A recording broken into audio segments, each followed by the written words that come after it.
Hello. I bought a hat. And I will see myself this hat today. It looks good. No?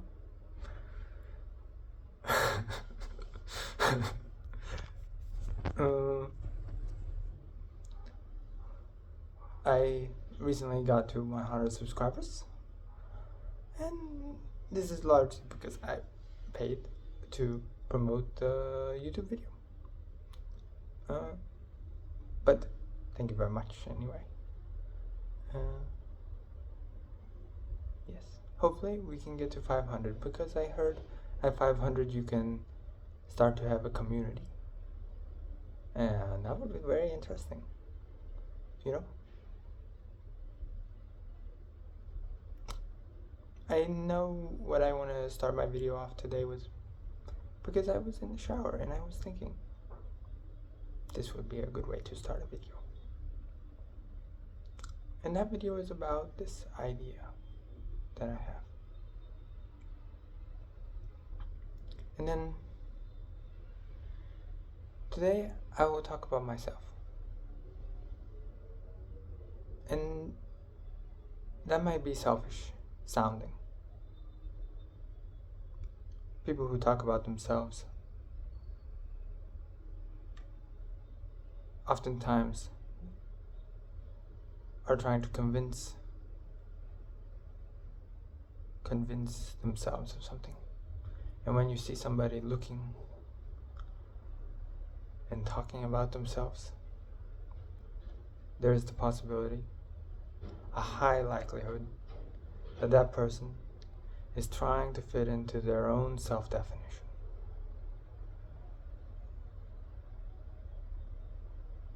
Let's avoid that.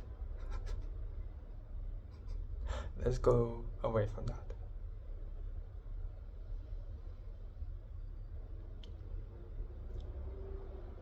But there's something else. When I was watching somebody, I've been learning a little bit of Spanish, and I was watching somebody who talked about themselves, and they did so in Spanish at a slow speed so that the people who watched the video and were trying to learn Spanish could understand. And it was because that person had a real interest in what they were saying, or rather, there was reality to what they were saying. The meanings of what they said were accessible. To talk about yourself can also be to talk about the reality that's the most immediate to you. And then the person who's trying to convince themselves of something actually is very far from the reality. Who they really are is so different from who they describe themselves as. They're the opposite of what they think they are. So, why the hat? Maybe it's because I think I'm the kind of person who wears this hat. Maybe I'm trying to convince myself I'm this kind of person. But there's another reason I could wear this hat. See? It's because I can see something different while I'm wearing this hat. The reality is a bit closer, novel, unfamiliar, just enough that the reality is there, speaking. Is it possible? I don't know.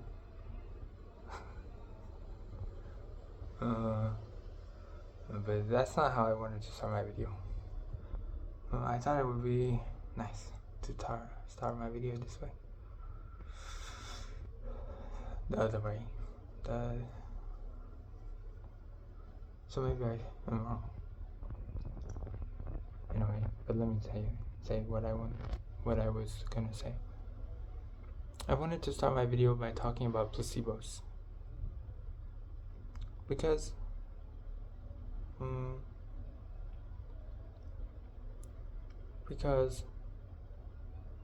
let me maybe say more, but then say because. Placebos are often explained as the body predicting a certain future, and as a result of that prediction, changing its own actions. You see? You give somebody a pill and say this will cure you, and that person, because they believe that they will be cured, actually begins to function properly.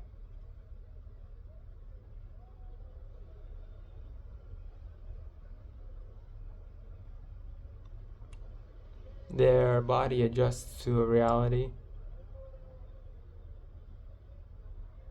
that's the reality in which they are cured.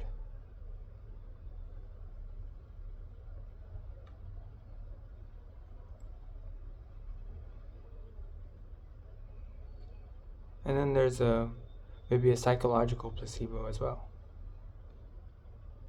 And that placebo maybe looks like this.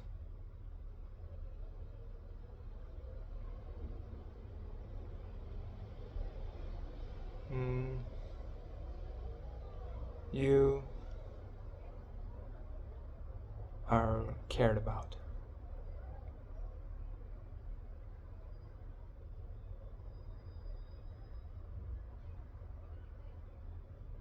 But that's not what I wanted to say. Wait. Let me take a step back. What I wanted to say was that maybe there was a different explanation for why a placebo works. Maybe the reason that the placebo works is that somebody cares about your pain. So somebody was telling me about how they went into a certain homeopathic treatment, and that treatment worked. And they said in this story, and it was important to me in this story, that somebody recognized their suffering and then said, you should go try homeopathic treatment. Now, there's no evidence that homeopathic treatment works. But this person who went to homeopathic treatment was so convinced that it worked that they wanted me to do that too. And there's this phrase.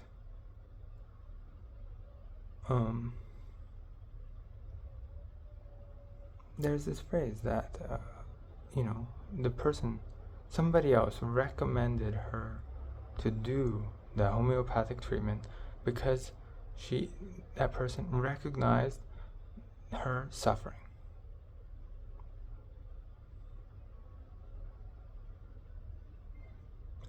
Now, is it possible that a placebo really works because the patient believes not just that they will be cured, but that specifically the pain they are enduring is recognized, is being responded to? That some diseases are only perpetuating, are only so difficult to heal because you can't quite place what's wrong. You don't know what the problem is, just that something feels bad. And somebody comes along and they say, I know what's wrong. I see exactly what's wrong. And this is what you need to do. That belief is of the placebo might not be that a person will be cured. The belief, the core thing about the placebo might be that specifically what is wrong can be isolated, can be put under your eye. Because in a diseased world, there isn't just one thing wrong, right?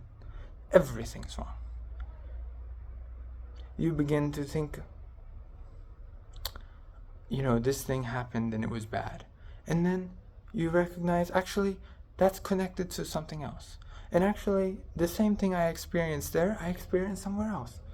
Everything is corrupted, everything contaminated, everything diseased. And if somebody can come along and say, I know where your thinking is wrong, the very belief in that person who says, I see what's wrong, is a belief that the contamination can be separated from what's healthy. The pain can be separated from what's working.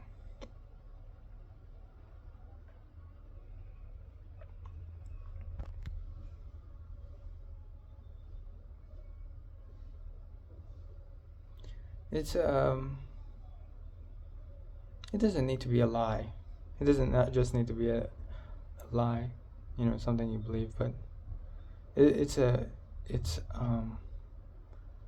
interesting. I don't know what to say otherwise.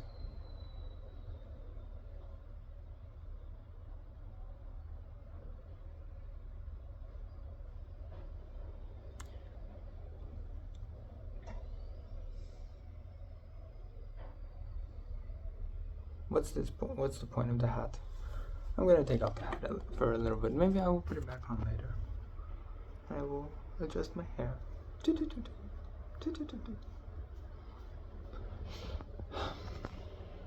So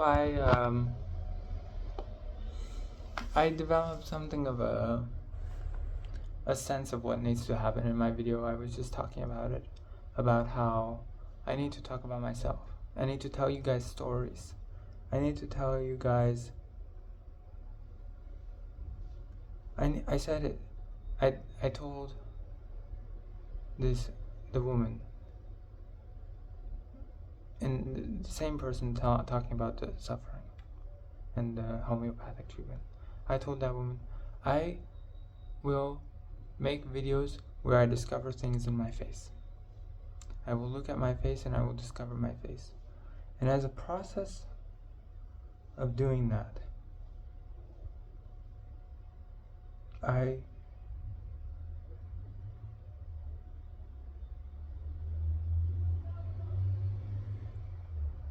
guess I take the pressure off of the viewer.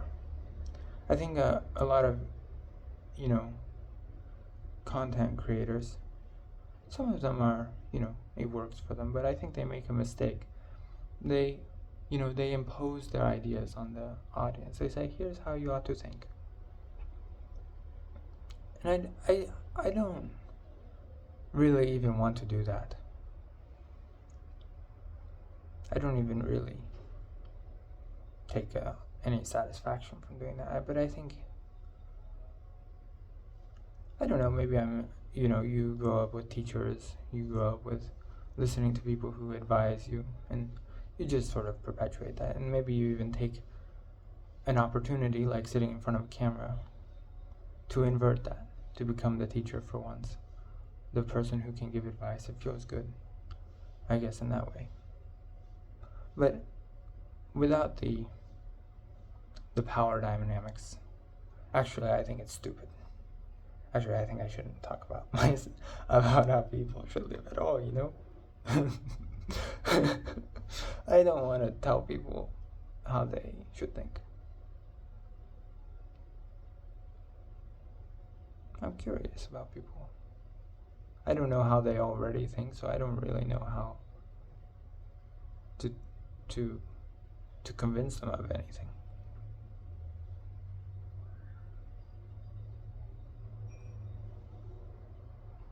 I think I made that mistake in the last few videos. It was less in the first video, and then got worse in the second and the third.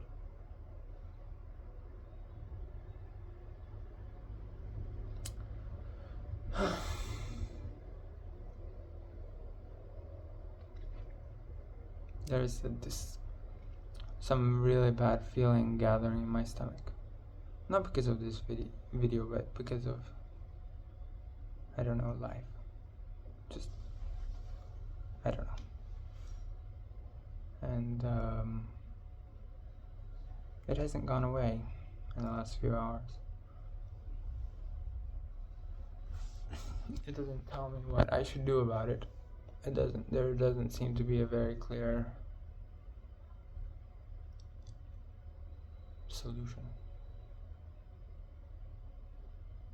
And things like that always stretch their roots, you know.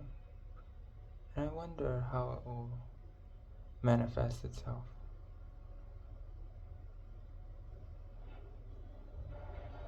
Those bad feelings in my stomach.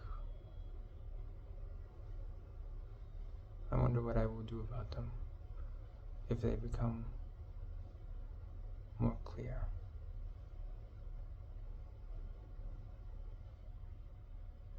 You know, in therapy, what I was saying about the placebo, it's also true. In therapy, one of the things you want to do for a patient is to make them feel like the future that can be without pain, right? You want them to feel like they have some, you might even say you give them a responsibility, and that responsibility, that sense of control, is literally the belief that what is bad can be separated from what's good. You know? That the problem, let's say the problem is something in the relationship, that the relationship can become healthy again. You remove the problem and you have the health. And that's probably the first step, you know. That's probably what responsibility means in the therapeutic context, is this belief. I wanted to tell you guys stories. More and more stories. And then I wanted to give my title something between a cliche like my story and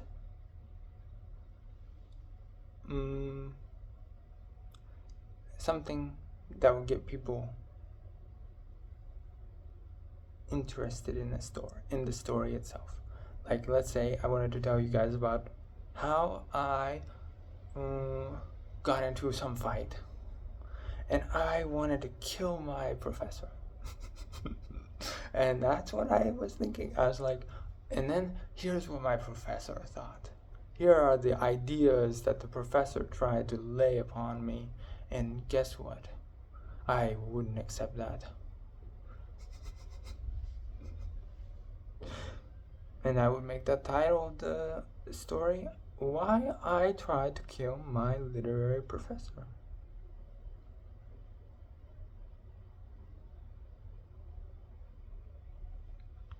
Maybe there are people in this world who do the opposite of the placebo. You know?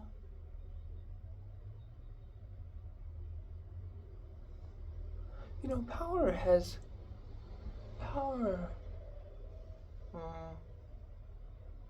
a way of consolidating the problem with the health. you know, the ego. It actually steps in the way of that belief that you can be truly healthy, you know, or steps in the way of the identification of what's wrong, you know. And I think there are a lot of people in this world who will tell you that what you think is wrong is actually just a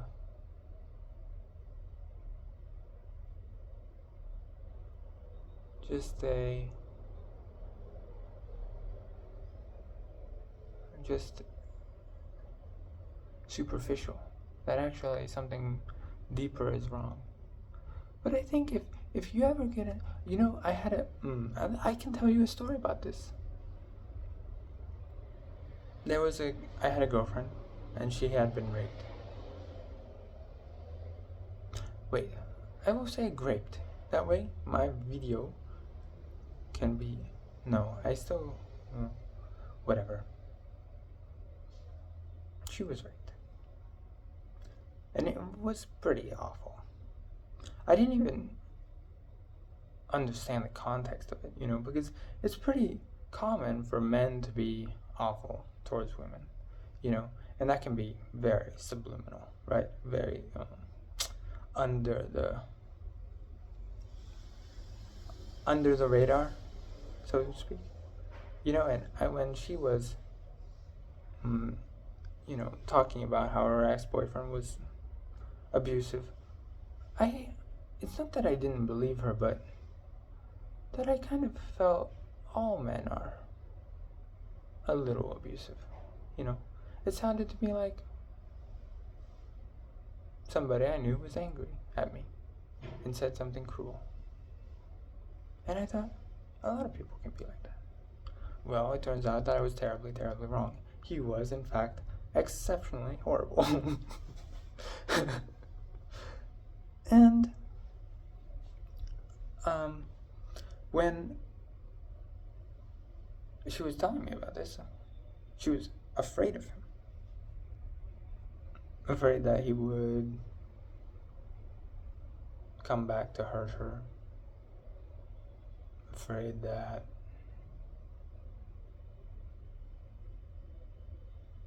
she would always have to be on guard in case he was there, you know, because we were going to university together, and he was, you know, eating at the same diners, going to the same buildings for the classes. He was a student just like her. He could have been anywhere. And in fact, she did see him. I think she saw him a few times on the street. And she was horribly afraid it would give her a panic attack, you know, to see him. She would ride a little bit further and then go into a building and then cry somewhere where people weren't going to see her.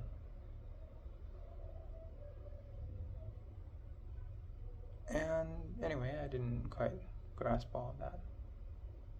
But that was what was happening while I was talking with her one day outside of a playground. We were on the benches and it was late at night. And I was trying to tell her, you know, that her fear was actually psychological. Or rather, that the problem was not that he was there. The problem had to do with the way that society, you might say, this society enabled men to view women as, you know, a measure of their power. The way society sees women as a product, something you can pay for.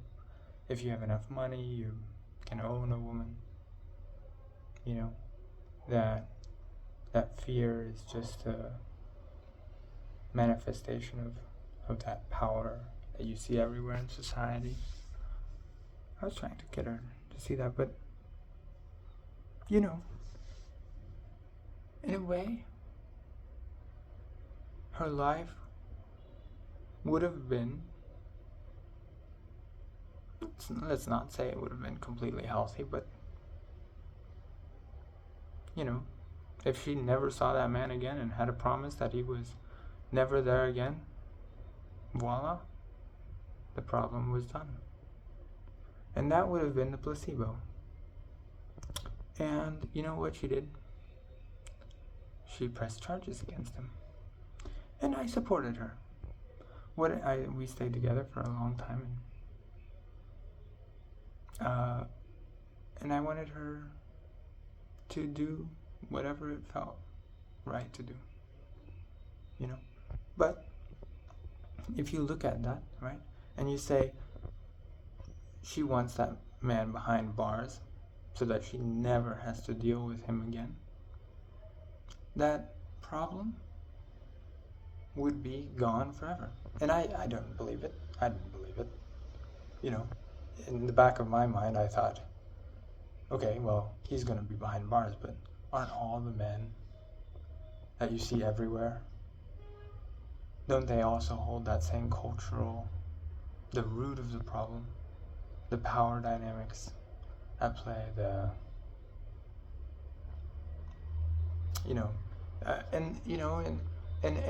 and I don't think that helped her at all, my thinking that, you know, because maybe I was right. Let's say maybe I was right, but let me tell you something else that happened with her. You know, she went into the classrooms, and she was surrounded by men, and she was really a very hardworking STEM student, which means that she was in a field dominated by men who are, you know, I don't know. Oftentimes I think these STEM people are very greedy. You know, not the greatest kind of people. Not that anywhere is, I think there are groups of people that are just generally better, but you know, she had a lot of bad experiences with those STEM people. But let me just stay focused. So she went into those classrooms and she was suspicious of every single man in those classrooms, and she was driven, so she kept taking those classes. But the problem had spread.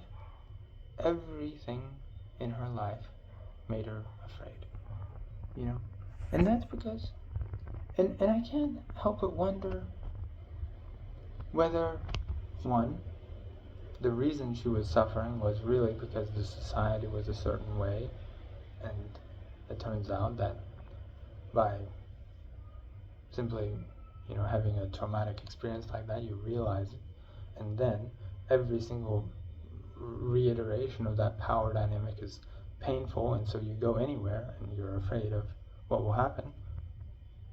Or two, the idea that I had that was what was happening made it so that she was afraid of everything.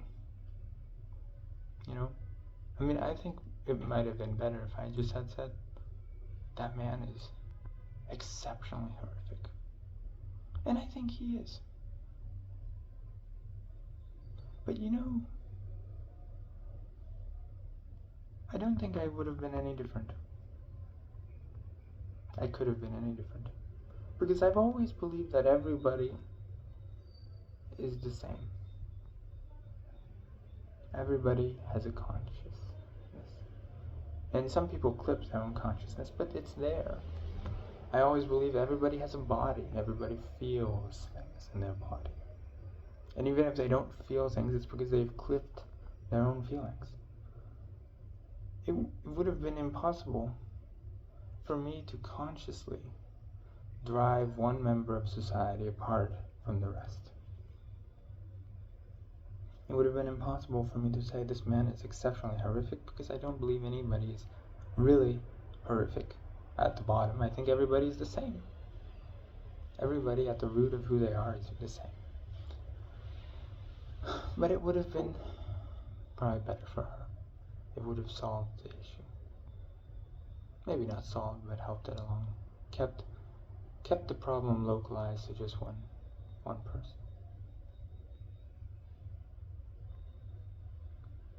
Who knows? That's just the story.